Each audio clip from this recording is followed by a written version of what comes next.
یو ملګری سوال کړل چې د یوټیوب ارننګ په شریعت کې په اسلام کې څنګه دی، د دې اجازه شته یا نشته، حلال دی حرام دی؟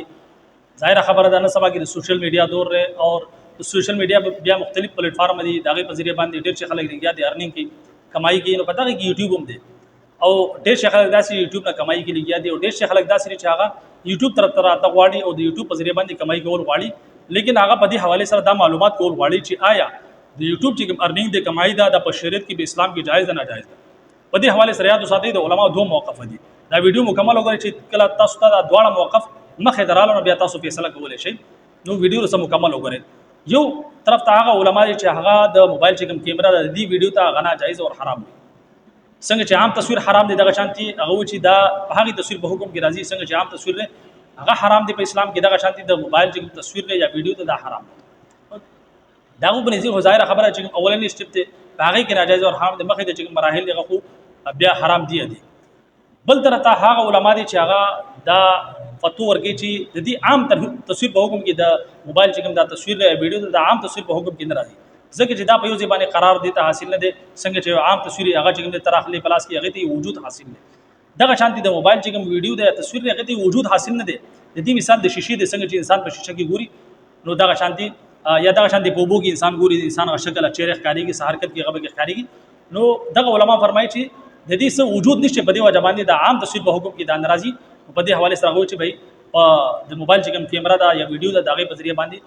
ویډیو جوړول یا تصویر غسه دا د عام تصویر په حکم کې ناراضي دا جایز دي. بهرحال دا مسله خدای ځای پورې حل شو. بیا مخ درازو دغه علما د یوټیوب کمای په حواله سره ظاهر خبره ده چې کله انسان یوټیوب طرف ترازی نو بیا هغه یو کنټینټ ځنه جوړي، هغه کنټینټ اوس مثال طور پر جایز کنټینټ دی، حرام نه دی په اسلام کې.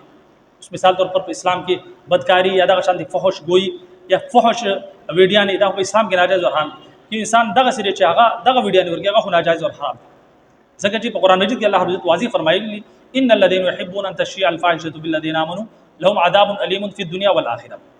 هغه خلک چې غواړي د مؤمنانو د مسلمانانو په ترمنځ کې فحاشي خوره کې داغو لپاره په دنیا او آخرت کې عذاب، دا عمل خو ناجایز دی. ها البته یو داسې کنټینټ چې هغه جایز دی،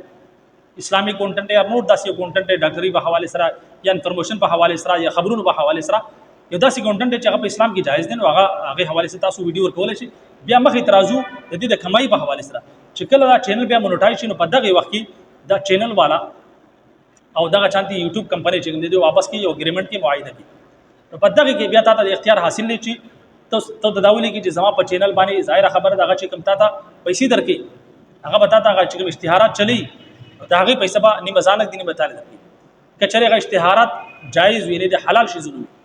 نو ستاله لپاره دغه ارننګ جایز دي، لیکن باقي کې بیا څه صورت جوړي هغه د مخ کې بیان کوم. لیکن کچره د ناجایز او حرام شیزونو شراب یا دغه شان نور شیزونو وي داغي چې کوم د اشتهار په غیبن چلیږي نو بیا داغي ارننګ چې کوم دی هغه ناجایز او حرام دي. بهرحال دا چې کله بګم وخت د چینل مونټاز کې تاسو معاهده کوئ په دغه وخت به تولي کې چې زما په چینل باندې زما په ویډیو باندې به هغه اشتهار نشري چې کوم شیزونه په اسلام کې ناجایز او حرام دي. سمجھ کې خبر راځي؟ ها داغه نه بعد کې چره هغه د اشتهار په غیبن چلیږي نو دا د یوټیوب ولا خپل چې کوم دی خرابې ده، لیکن په دغه صورت کې هم دغه چې کوم ارننګ د ساله لپاره جایز نه دي شراب یا دغه شان دي نورو کمپنی. اوس راځو هغه اشتهار چې کوم اشتهارات جایز دي، اوس مثال طور پر صابون شو یا شیمپو شو یا دغه شان نور حلال شیزونه دغه چې کوم پروډکټ ته دغه چې کوم د پروموشن کیږي اشتهار چلیږي ستاسو ویډیو باندې هغه خو جایز دي، لیکن په دغه کې بیا یو صورت داسې جوړ شي چې مثال طور پر شیمپو دی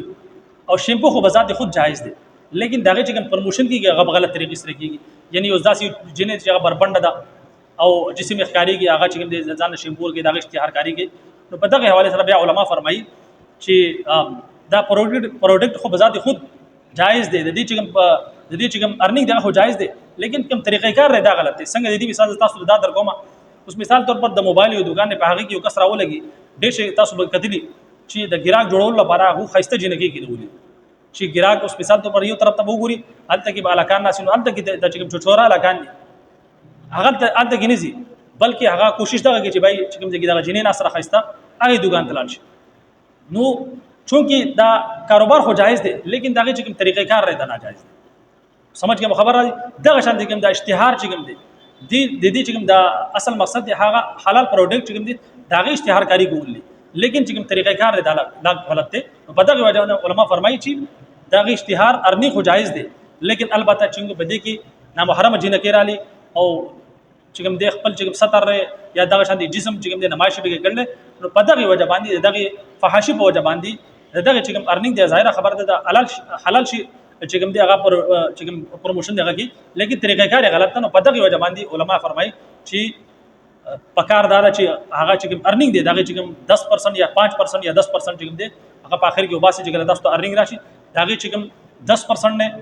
یا 5% نه هغه تاسو چې کوم دی هغه صدقه کې دغه نه علاوه چې نور ارنینګ دی هغه تاسو لپاره جایز دی بهرحال د دوه طرف ته علما او هغه تاسو مخه بیان کړو چې چېرې تاسو په عظمت باندې عمل کول غواړئ او په احتیاط باندې عمل کول غواړئ نو بیا چې کوم دی د دین ځانو ساتي او کچري تاسو په رخصت باندې عمل کول غواړئ نو بیا تاسو چې کوم دی تاسو لپاره د عمل جایز دی لیکن دغه شرایط ما تاسو مخه بیان کړو چې په کوم شرایط کې د دې چې کوم ارنینګ دی هغه جایز دی او په هغه کې مې با تاسو ته وی چې دغه چې کوم 5% یا 10% چې کوم دی هغه تاسو صدقه کوي ځکه چې باغ کې با چې کوم حلال پروډکټ دی دغه چې کوم اشتهار کاری وي هغه په غلط طریقې سره کیږي د فحاشي په ذریعہ باندې نو په دغه وجه باندې دغه چې کوم 5% یا 10% چې کوم ارنینګ دی دا صدقه کې نور چې کوم دی هغه بیا تاسو ځان خپل په استعمال کې راوستئ شي بهرحال امید کوم چې مسله به مو په سمجھ کې راغلی اجازه راکړئ السلام علیکم ورحمت الله وبرکاته